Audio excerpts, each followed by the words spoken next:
if you have been following the entrepreneur, make money online, self-improvement, all those type of videos, if you have been following that trend or those type of videos on YouTube or just in general, you will notice there's a particular thing that they usually frown upon: following your passion.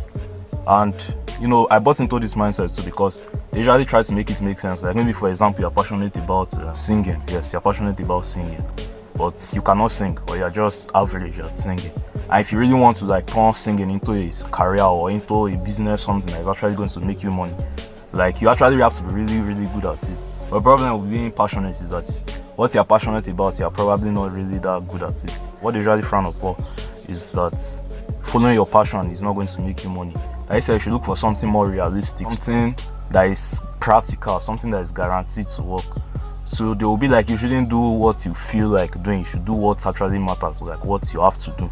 At first I was listening to Gary Vee and all that, and Gary Vee talks a lot about following your passion and all that, so that's what I was defaulting to.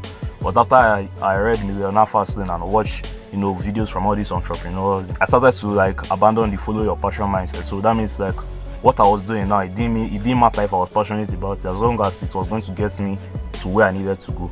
And that's actually like common sense, good train of thinking. But the problem now comes when you actually like start doing that thing, and then you start to notice that following your passion might actually not be a bad idea. I remember Jose Zuniga, TMF, Teaching Men's Fashion. He said something one time. I don't think it was this year, I think it was like 2021 or so. Like, he said one of his big goals before he dies is to make $1 billion. Ricardo, I'll tell you my goal. I've said it multiple times. I want to generate $1 billion. Yeah.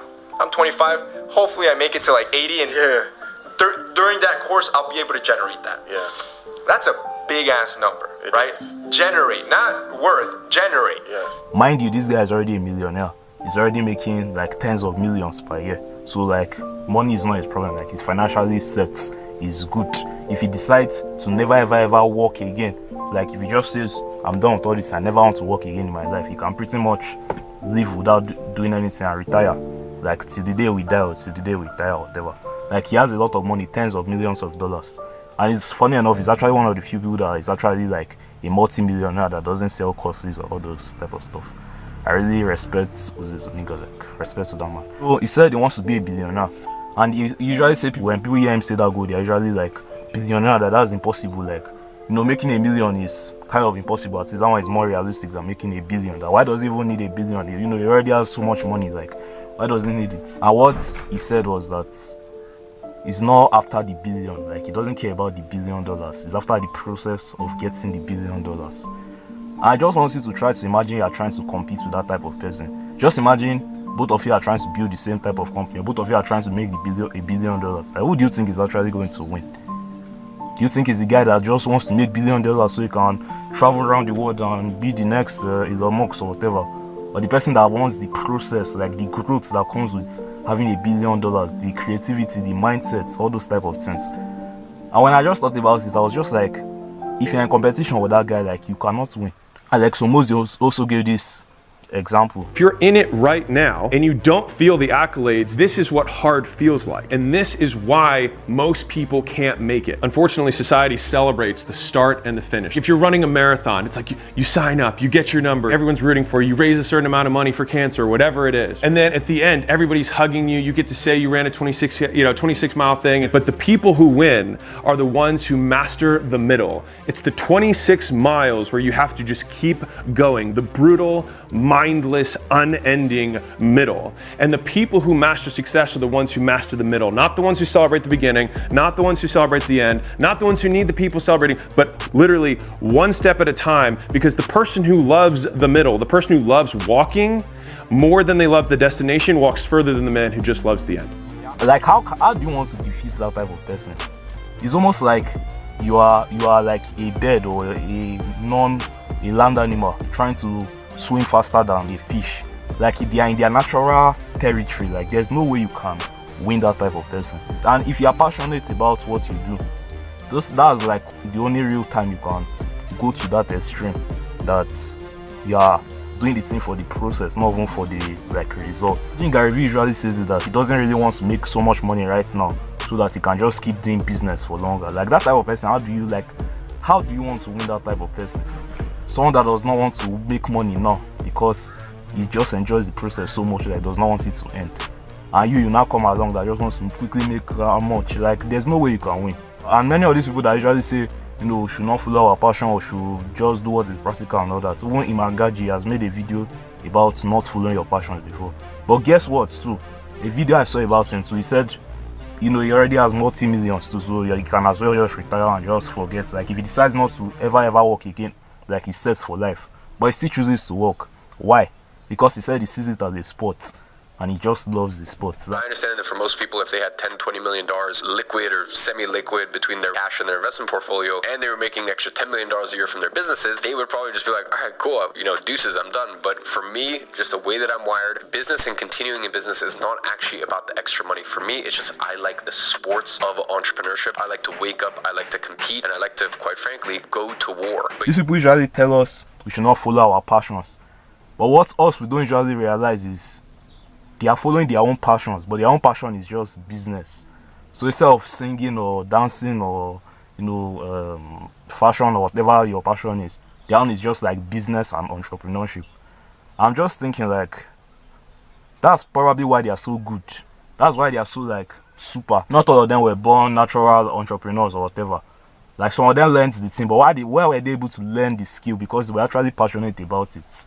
Like because they actually cared, they actually deeply wanted it. So what should we do? I think firstly we should follow our passions, because if you look at almost every single great person in history, look at Elon Musk, look at Steve Jobs, look at Jeff Bezos, look at all these great people that we usually look up to. All of them, when they're always giving speech or keynotes, one thing they usually include is you must love what you do. Really liking what you do, whatever area that you get into. Given that, you know, even if you're the best, there's always a chance of failure.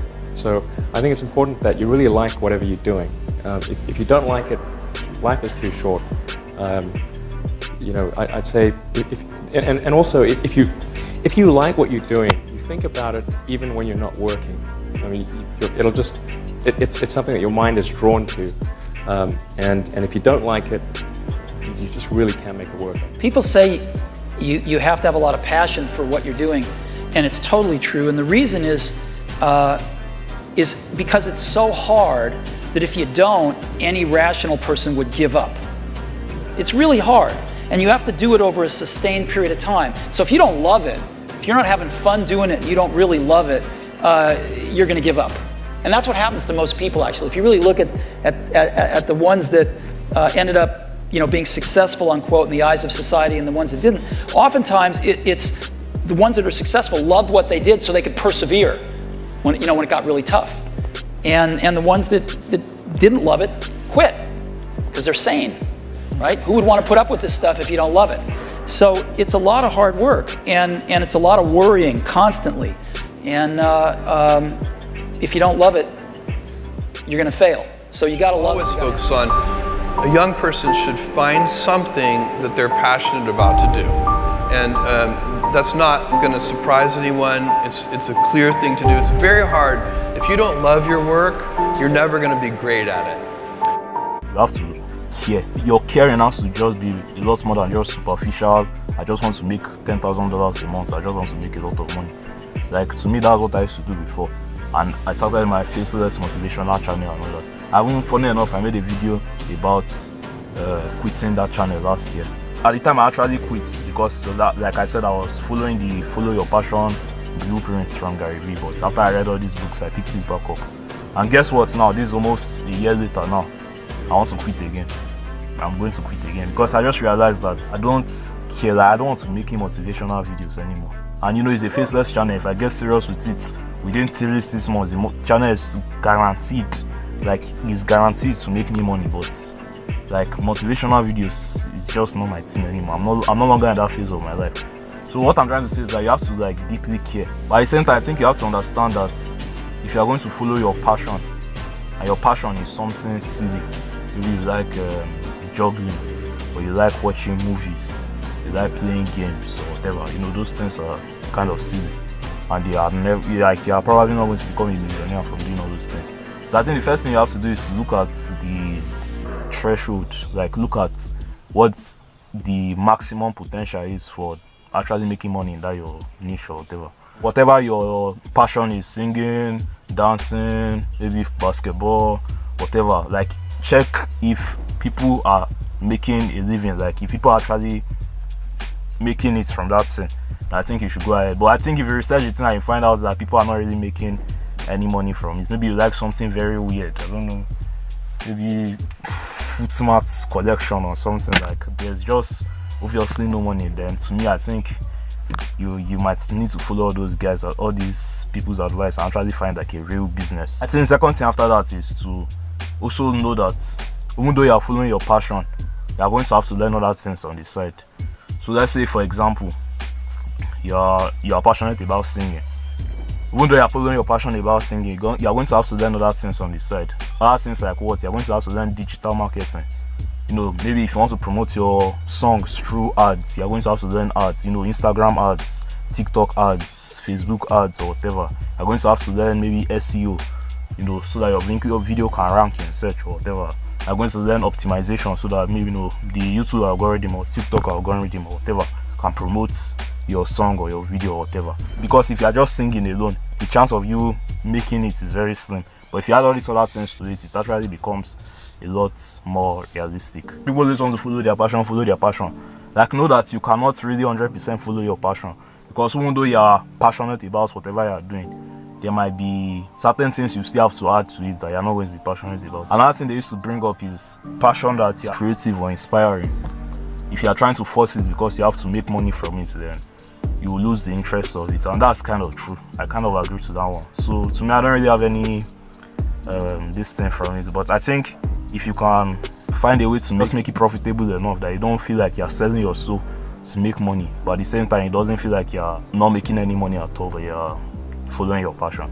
I think you have to find the balance between the two. Honestly, I don't really know, but at the end of the day, you should follow your passion. I think you should follow your passion, but I think you should be smart about it. If you didn't just blindly follow your passion, like there are some other things you might have to learn.